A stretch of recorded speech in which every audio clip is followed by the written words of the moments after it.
Welcome to my daily practice at Wendy Code Art.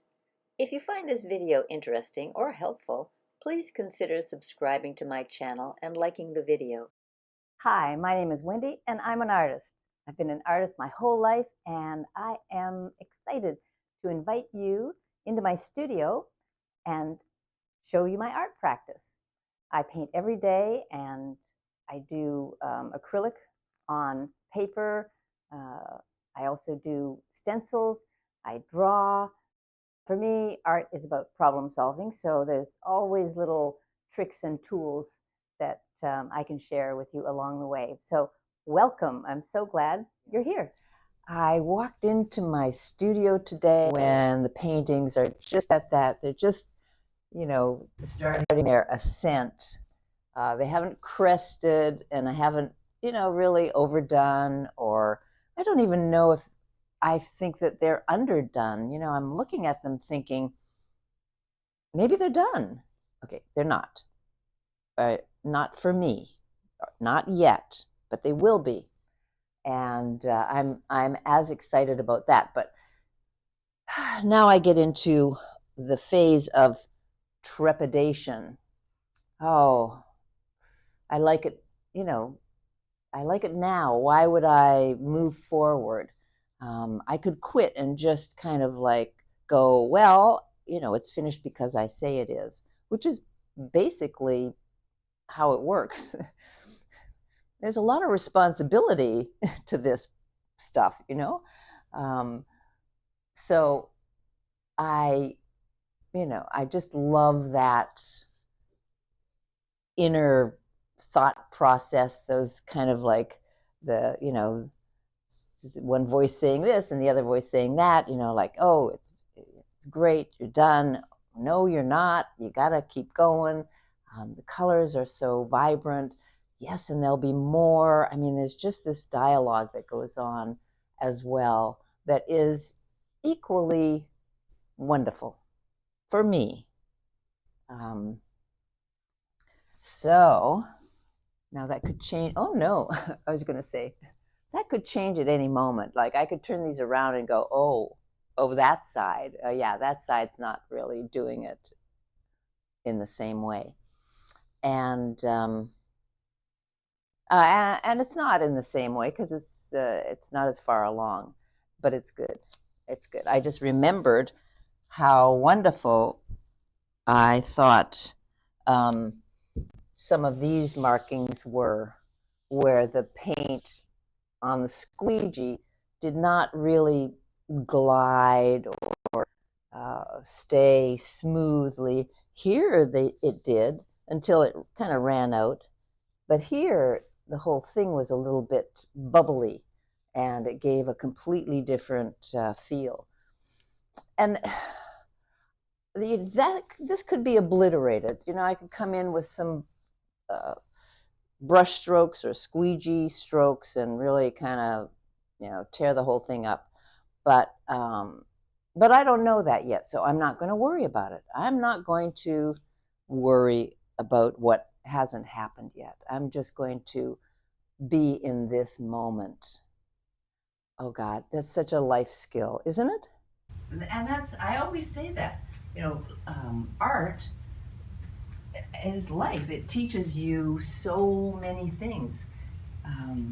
And it gives you so many opportunities in a really safe environment to practice and explore those opportunities.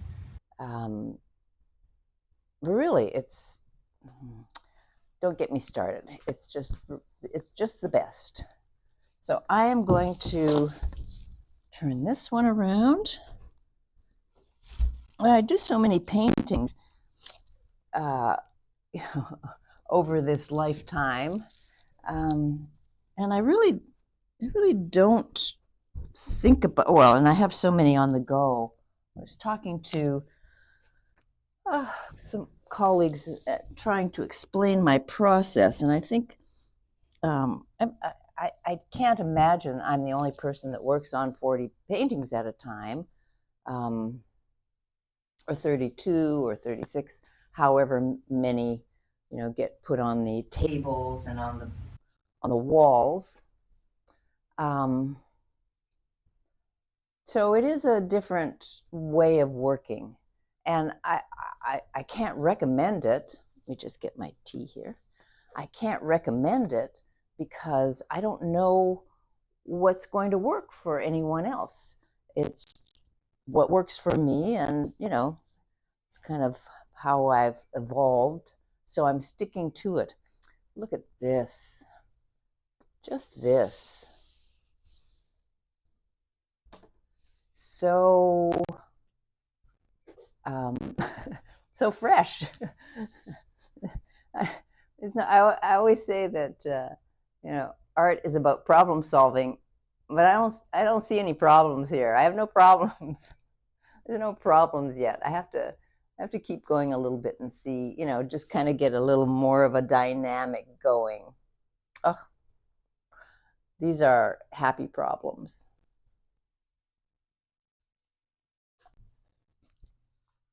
Let me turn these around too, just see what I got on the other side. Oh, look at this. Oh my gosh. Forgot about this too. I have a side that doesn't have anything on it yet. Well, this day has just gotten better and better.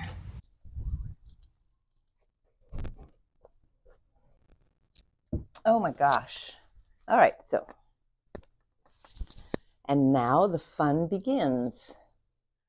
What do I want to do first? I think I'm going to stick with, I'm not going to stick with, I'm going to do some brush work.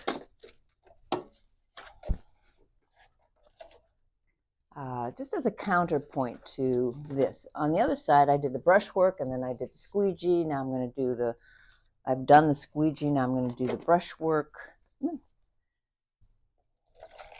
I've also been thinking about figures. I'm working with these silhouettes. I maybe shouldn't talk about it. I don't want to jinx myself.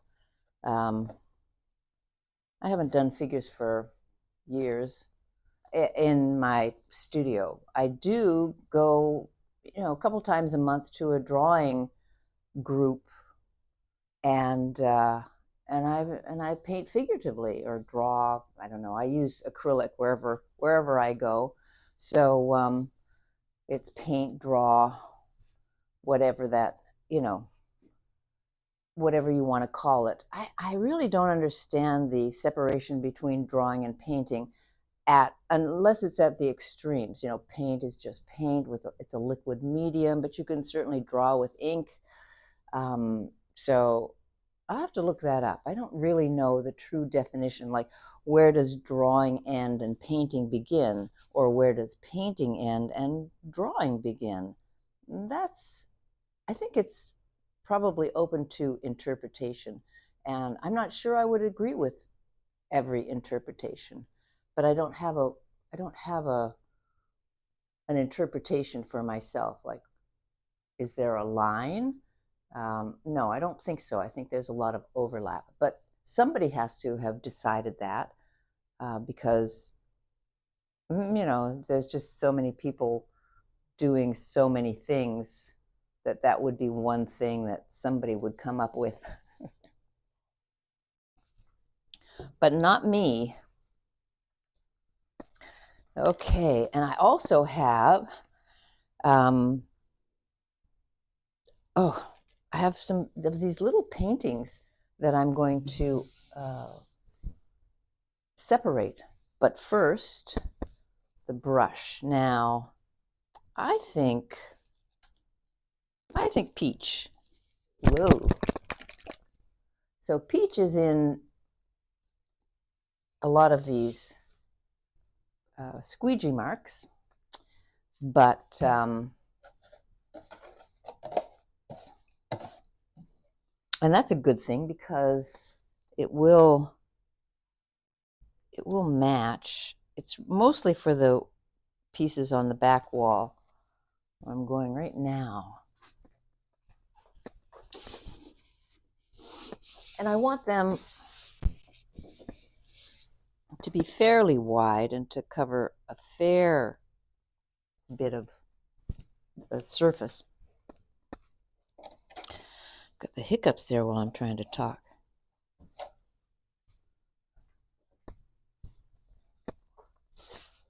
And this time, and a lot of times, I start light and work towards the darker colors.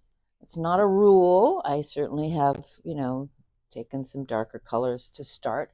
In fact, on the other side, I use the ultramarine blue. Ultramarine blue is a dark mid-tone. Well, depending on the amount of water that you use.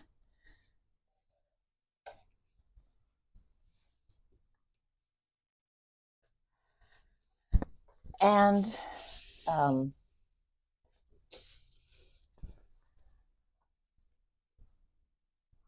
these are my lyrical lines, which I like. And they're different from if I did the same amount of paint on the squeegee, it would be more, the edges would be harder. There'd be more specificity to the shape. Also, I'm not adding extra water, so let's see. I'm just going to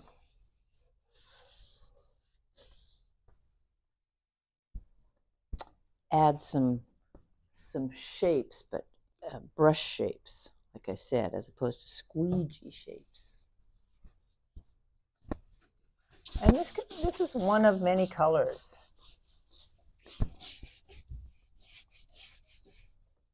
that I can apply in this way.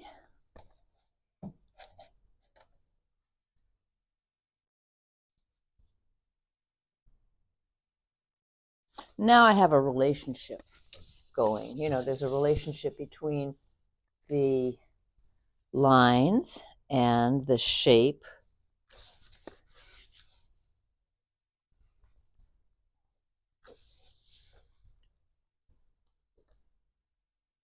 Almost. This one's almost like a conversation. There's the peachy shape, low down, so it's a little bit, there's a little bit more oomph, a little bit more movement. It's a little lower to the ground. And then there are the lines that are kind of going the other direction. So it's like, if I was to imagine a conversation between the two.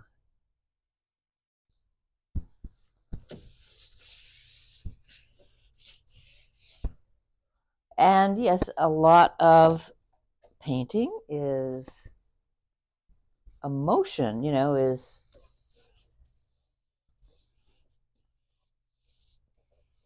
playing with and observing and, kind of feeling, especially with abstraction.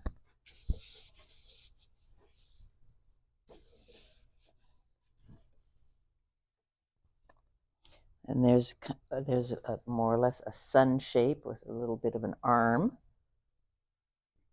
And last but not least,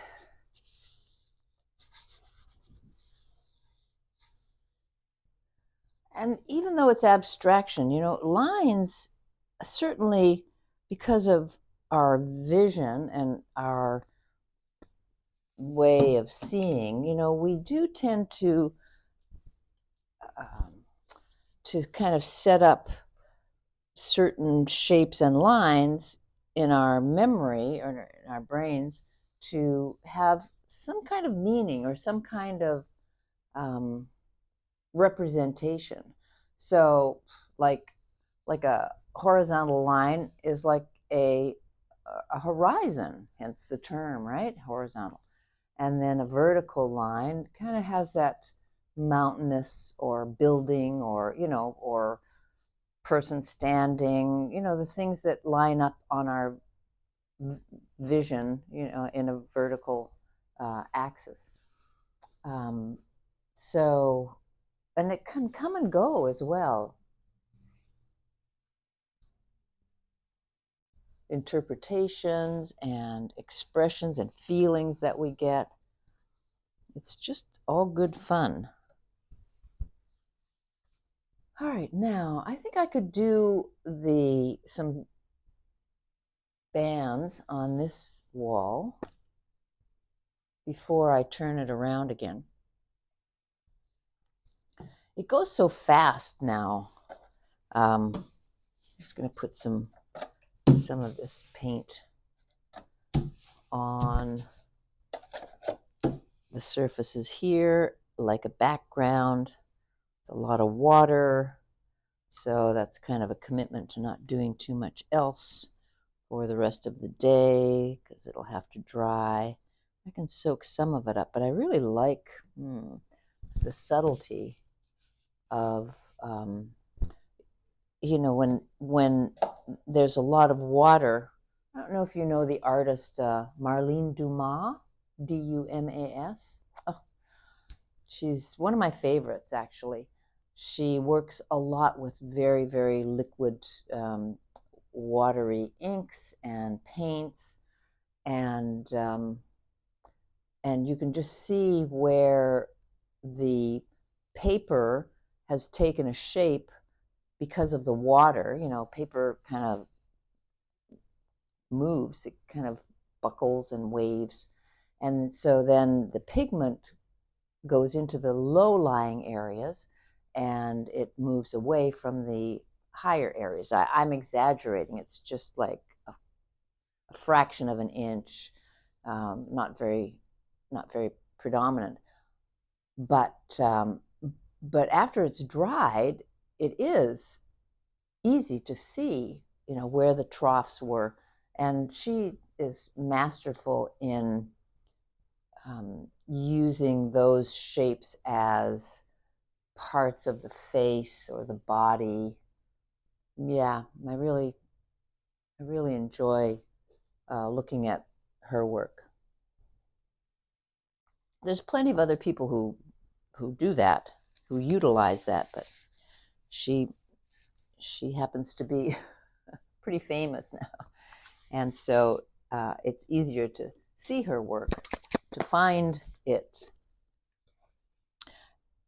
for viewing, and that makes a difference if you're visible or if you're invisible. It doesn't have to me that much meaning on the quality and the beauty, but if you're looking through other filters, it can be convenient because more people will see what you're doing.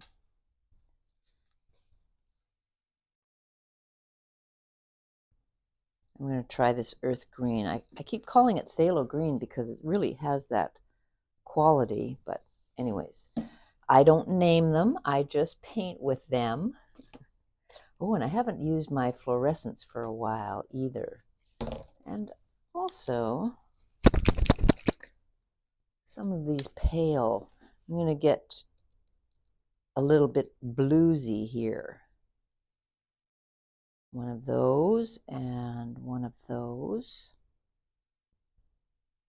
So I've got a lot on the cool spectrum, and I even want to add a little bit. It's empty.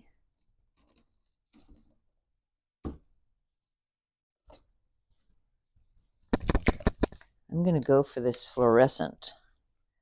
I don't know where I'm going to add a couple of warm colors, but I am going to try to get them in there. You can see a spot. And I'm going to make them orangey. I can tell from the sound of that this is one of the ones that is too runny. But, well, except at the end where I want it to be runny, it's plugged, just stuck.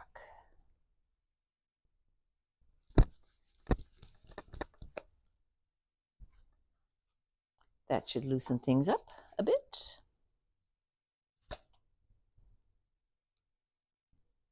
one, and I'll use the same one. So I'm repeating colors quite a bit on here. Ooh, I should have done that over here so that the drips would be part of the smaller works. Okay, let's see what we've got here.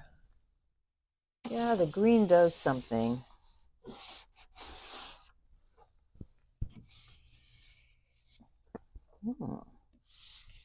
So I'm just undulating the squeegee. It's already started to make a kind of a wave, and these colors are getting mixed. And soon they won't be retaining, the integrity of the individual colors, but it'll be interesting. I kind of want to go across this. Let's see. I thought it would start a little bit sooner. There we go.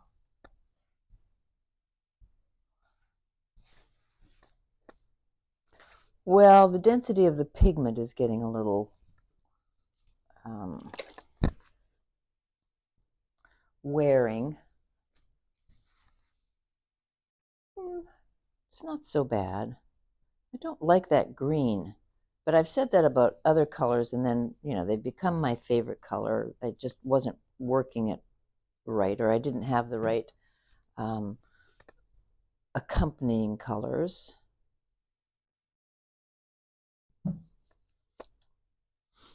Come on.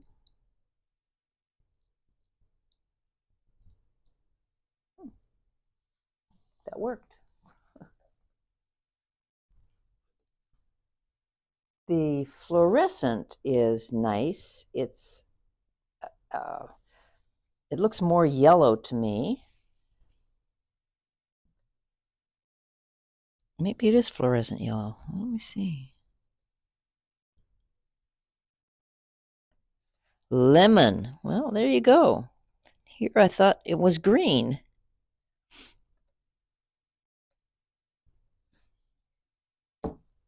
It has just a tiny bit of green.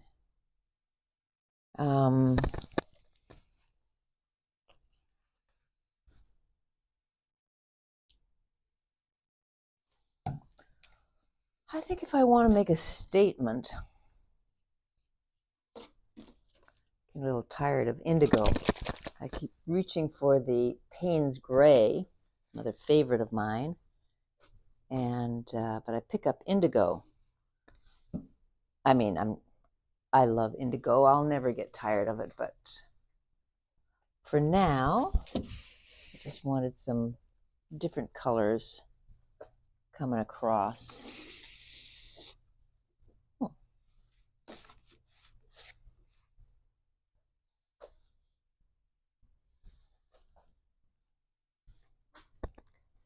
And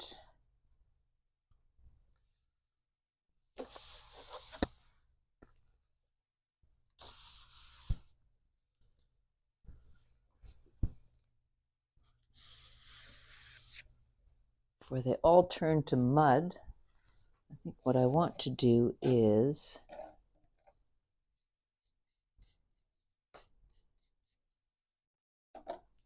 just get a little bit more color on these panels, soon to be paintings. Oh, so this is working.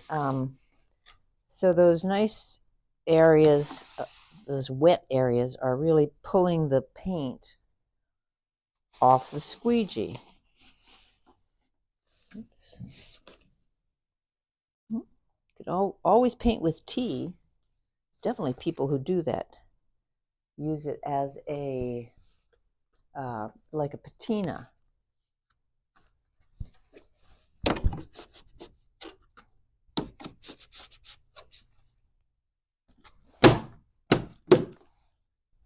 Well, I guess I'm done with that. Okay.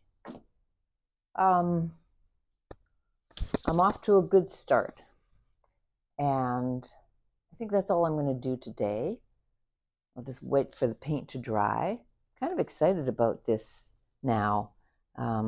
It's just kind of cleaning my squeegee in a way, but there's something quite appealing. Oh yeah, let me do this now.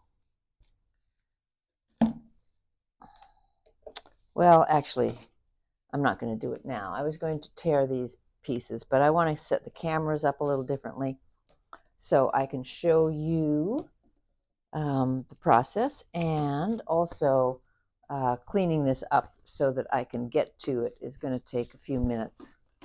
And I have a couple of things that I want to do first. So I'm going to end today.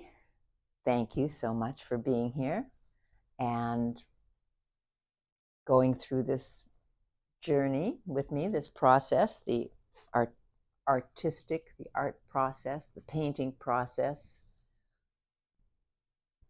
It's been a great day. So now go look at some art, or go make art. And I'll see you on the next tape.